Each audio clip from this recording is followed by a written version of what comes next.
Welcome to my channel Brilian Indra Suara. Mari kita berteman dengan cara klik tombol subscribe dan nyalakan lonceng notifikasinya supaya kamu jadi yang terupdate. Assalamualaikum warahmatullahi wabarakatuh, selamat pagi dan salam sejahtera untuk kita semua. Anak-anak yang sedang berada di rumah dan mengikuti pembelajaran daring IPA, bagaimana kabar kalian hari ini? Saya doakan kalian tetap sehat, semangat, dan giat belajar walaupun kita masih dalam pembelajaran daring. Anak-anak, mari kita melanjutkan pembelajaran daring IPA pada pagi hari ini. Jika sebelumnya kalian sudah belajar tentang larutan asam, basa, dan garam, kali ini saya akan melanjutkan lagi tentang perubahan materi. Perubahan materi tersebut kita bahas terbagi menjadi dua, yaitu perubahan fisika dan perubahan kimia. Anak-anak, benda-benda yang kita kenal dalam kehidupan sehari-hari seringkali mengalami perubahan. Perubahan tersebut ada yang bersifat langsung, dapat diamati. Namun, ada juga yang memerlukan waktu lama untuk pengamatannya. Perubahan benda-benda tersebut dikenal dengan perubahan materi. Contoh perubahan materi yang berlangsung cepat adalah pembakaran kertas. Contoh perubahan materi yang memerlukan waktu yang relatif lama ialah proses berkaratnya besi.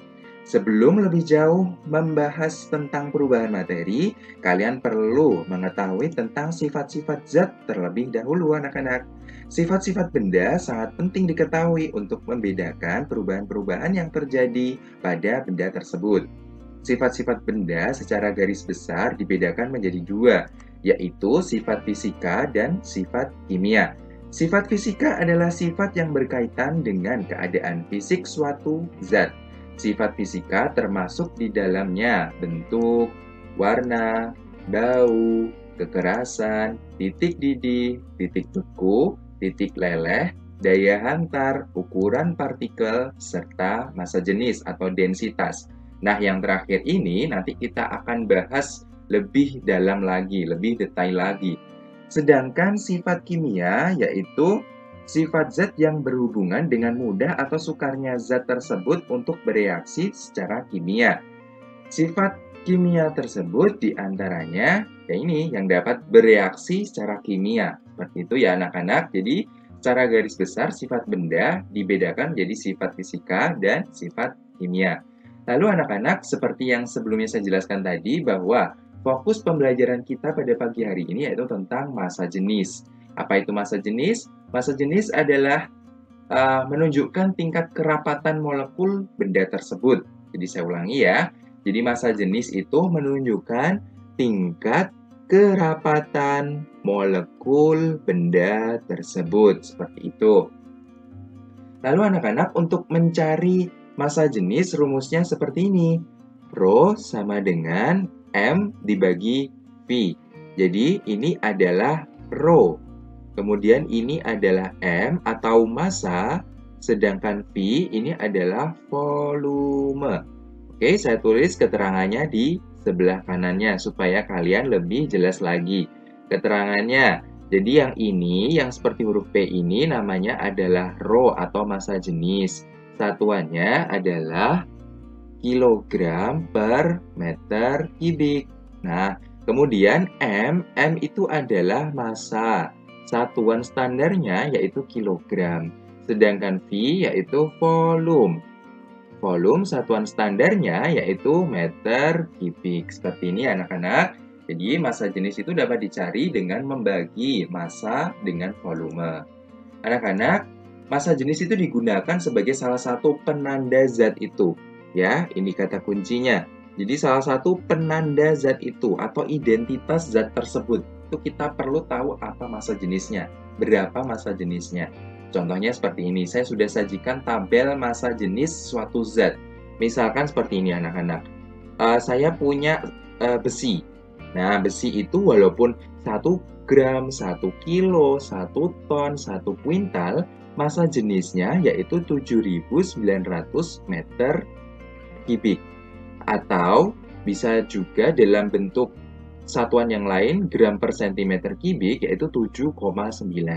Saya ulangi anak-anak, walaupun besi itu 1 gram, 1 kilogram, 1 ton, 1 kuintal, maka massa jenisnya sama, 7.900 kilogram per meter kubik, atau dalam satuan lain yaitu 7,9 gram per sentimeter kubik. Atau bisa juga emas. Emas itu massa jenisnya adalah 19.300 kg per meter kubik atau 19,3 gram per sentimeter kubik. Mau 1 gram, 1 kilogram, 1 ton, dan seterusnya. Tetap massa jenisnya yaitu sebesar 19.300. Jadi seperti itu anak-anak. Nah, saya punya ilustrasi seperti ini. Misalkan ada seseorang itu menemukan sebuah logam warnanya emas. Kira-kira logam ini beneran emas atau tidak sih? Jadi ada anak ini ya menemukan suatu logam, kemudian logam ini warnanya emas. Nah, si anak ini pengen tahu logam ini emas atau tidak karena dari warnanya kan emas. Nah, dia ingin memastikan bahwa ini emas betul atau tidak. Maka kita bisa mencari massa jenisnya anak-anak supaya kita tahu logam tersebut benar-benar emas atau tidak. Nah, langkah pertama yang harus dilakukan anak tersebut adalah mengukur massa dari logam tersebut. Kita ukur massanya, misalkan ketemu 312 gram. Selanjutnya kita dapat mengukur volume dari logam tersebut. Nah, kita gunakan gelas ukur anak-anak. Gelas ukur kita isi air, misalkan kita ukur di sebelah sini. Misalkan kita ukur 60 ml ya anak-anak sebelum kita masukkan logam tersebut. Jadi di sini sebelum 60 ml. Kemudian kita masukkan logamnya. Ternyata ada kenaikan volume dari gelas ukur tersebut sekian. Maka dapat kita ukur volumenya anak-anak. Maaf. Nah, kita ukur volumenya misalkan. Baik anak-anak, selanjutnya ketika kalian sudah mengukur massanya, kita tahu 312 gram, kita berikutnya mengukur volumenya. Kita dapat mengukur volume menggunakan gelas ukur. Nah, gelas ukur mula-mula kita isi volumenya, terserah ini berapa. Nah, ini saya beri air sebanyak 60 ml. Jadi di sebelah kiri ini sebelum logam tersebut kita masukkan ke gelas ukur, saya isi air sebanyak 60 ml. Kemudian logam tersebut saya masukkan ke dalam gelas ukurnya. Nah, setelah saya masukkan, sesudah itu airnya menjadi 100 ml. Maka untuk mencari volumenya, volume akhir kita kurangi dengan volume awalnya. Volume akhir pada gambar di samping yaitu 100 ml. Kemudian kita kurangi dengan volume awalnya yaitu 60 ml. Maka volume logam tersebut yaitu 40 ml. Kita sudah mengukur massanya, mengukur volumenya, kemudian kita tinggal menentukan massa jenisnya. Seperti yang saya jelaskan sebelumnya bahwa untuk mencari massa jenis rumusnya adalah massa dibagi volume. Sebelumnya massa yang sudah kita timbang sebesar 312 gram. Kemudian volumenya sebesar 400 cm3. Anak-anak perlu kalian ketahui cm3 dan mililiter itu sama. Nah, kemudian kita bagi 312 kita bagi dengan 40. Maka hasilnya yaitu 7,8 gram per sentimeter kubik. Selanjutnya dari hasil hitungan kita dapat membandingkan atau kita dapat menganalisis logam tersebut melalui tabel yang sudah disediakan. Nah, yang mendekati angka 7,8 atau yang sedikit-sedikit sama yaitu yang ini. Maka logam tersebut kemungkinan besarnya adalah besi karena hampir sama, yaitu massa jenisnya 7,8 atau kalau kita bulatkan sedikit menjadi 7,9. Jadi seperti itu ya anak-anak untuk menentukan benda tersebut tergolong apa. Itu kita dapat menentukan massa jenisnya. Nah, kemudian kita lanjutkan ke perubahan materi. Perubahan materi ini dibagi menjadi dua jenis. Yang pertama yaitu perubahan fisika, kemudian yang kedua adalah perubahan kimia. Apa perbedaan antara perubahan fisika dan kimia? Simak penjelasan saya berikut ini. Yang pertama yaitu perubahan fisika. Perubahan fisika adalah perubahan materi yang tidak disertai terbentuknya zat baru. Nah, ini yang perlu kalian garis bawahi. Tidak disertai terbentuknya zat baru. Seperti ini anak-anak. Nah, kemudian perubahan fisika ciri-cirinya komposisi materi juga tidak akan berubah. Dan contohnya ini, misalkan saya punya air ya bentuknya kan cair ya anak-anak. Kemudian air tersebut saya masukkan di freezer. Nah, airnya akan berubah menjadi es atau es batu. Nah, perubahan materinya akan berubah dari yang mulanya cair kemudian menjadi padatan. Yang mulanya air berbentuk cair menjadi air yang berbentuk padatan. Nah, berubah kan ya dari awalnya cair menjadi padat. Nah, tetapi komposisi materinya tidak akan berubah karena ketika awal kan dia air. Kemudian ketika dia berubah menjadi padatan, dia kan tetap air juga. Tapi bentuknya menjadi padatan. Jadi awalnya air, akhirnya juga sama air. Itulah yang dimaksud dengan perubahan fisika.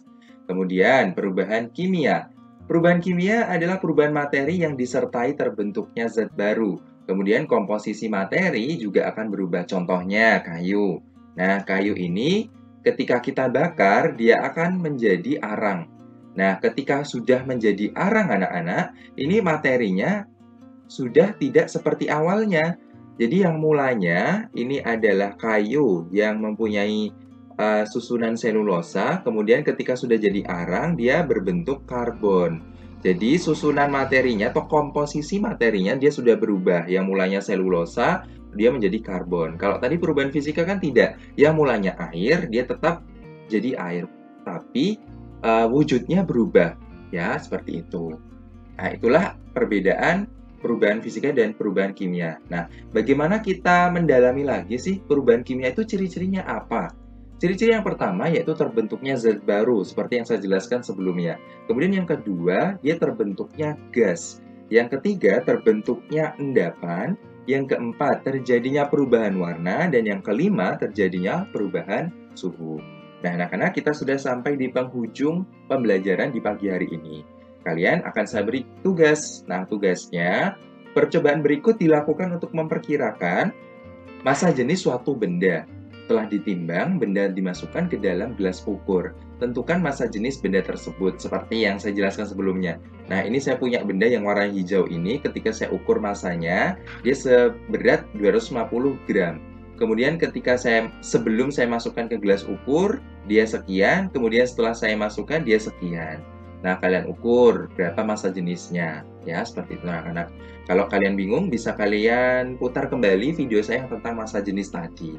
Nah, anak-anak, untuk pembelajaran pada pagi hari ini saya cukupkan sekian. Kurang lebihnya saya mohon maaf. Wassalamualaikum warahmatullahi wabarakatuh.